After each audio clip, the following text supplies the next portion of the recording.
It's time to hit the gym. Welcome to part 2 of the TepFu Content Gym. Today we're going to talk about the 5 big content amplifier strategies. Last week we talked about the 6 content cons, and next week we're going to talk in part 3 about the 5 content muscles. In part 4, the week after that, we'll be talking about the 6 content genres. And don't forget, join our free Facebook marketing help group and you can get the 5th and most crucial part of the TepFu Content Gym series.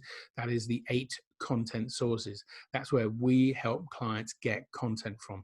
But today, back to today, we're going to talk about 5 amplifier strategies for you to use with your content. That's a no-brainer. The first of which is called, and how could it be anything else, because this guy is frankly the god of content amplification. It's called the Gary V, because he's the man. Nobody amplifies content like him. When it comes to Gary Vaynerchuk, if you haven't heard of Gary Vaynerchuk, it's an odd spelling, but if you just type in Gary V, you'll find him. If you look at what he does, he takes a single piece of content, he turns it into video, audio, text, animation, infographics. So he'll take a single thing and turn it into multiple types of content. The other thing he'll do is he'll cut it into loads of pieces, thus creating even more content. And then he'll show the recording of, and he'll show behind the scenes, and he'll show after we posted what happened next, backstage. He'll just literally come at content from every angle. So one phone call could turn into 100 pieces of content. He's that amazing at it. So if you don't know how you're amplifying your content, a simple way to do it, or if you want to amplify your content more rather, a simple way to do it is to ask yourself, what other formats could we put this content in? Where else could it go? What else could it look like? Can we go back and forward in time, you know?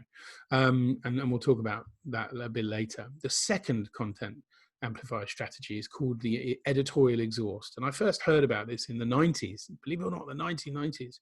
I'm that old, from a company, I think it was called Hyperloop Media. I don't know if they're still around. They probably are.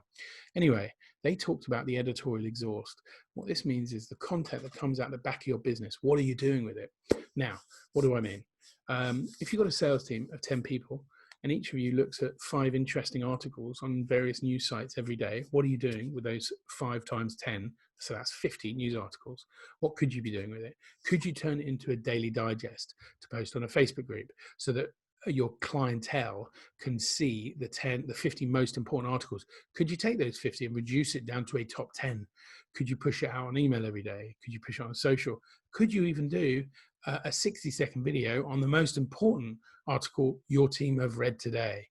So that's the editorial exhaust. What's coming out the back of the business that you're doing nothing with that you could be leveraging? Next up is the storytellers. This is about finding and working with influencers on a paid or an unpaid basis, because there are lots of influencers you can reach on an unpaid basis. For example, whatever industry you're in, there's probably an industry publication, an event, a website, a portal, whatever. How are you targeting the storytellers of that industry? How are you targeting the storytellers that influence that space? Even better, where your clients are. What publications are they reading? What sites are they reading? Who are the storytellers they rely on? The next content amplifier strategy is the crystal ball. This is brilliant. How can you create content from the future with lots of other people, so that by looking into the future and getting lots of other people's opinion in your industry, you create a very, very shareable piece of content, and that amplifies it wonderfully. At the end of the day, that crystal ball means that by looking into the crystal ball, the amplification is going to come from the fact that people are very keen to share predictions. So we always see prediction content go down really well. And the next and final content amplifier strategy of the 5 is the rear view mirror. This is the reverse of the crystal ball.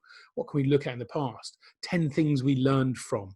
But here's the thing, if you want to make it amplified, first of all, What can you do to cut it up and turn it into other content? But again, involve other people. If you got 10 things we learned from the pandemic, for example, from 10 other luminaries, they're all going to amplify it for you. So that's the 5 content amplifier strategies: the Gary V, the exhaust, the storytellers, the crystal ball, and the review mirror. If you want to know more, post a question in the comments, get in touch. And of course, don't forget you can get the 8 content sources in our free Facebook marketing help group. We're here to help. We're doing great. We feel great.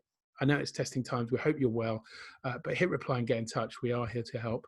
And so much of it is free right now. So just enjoy.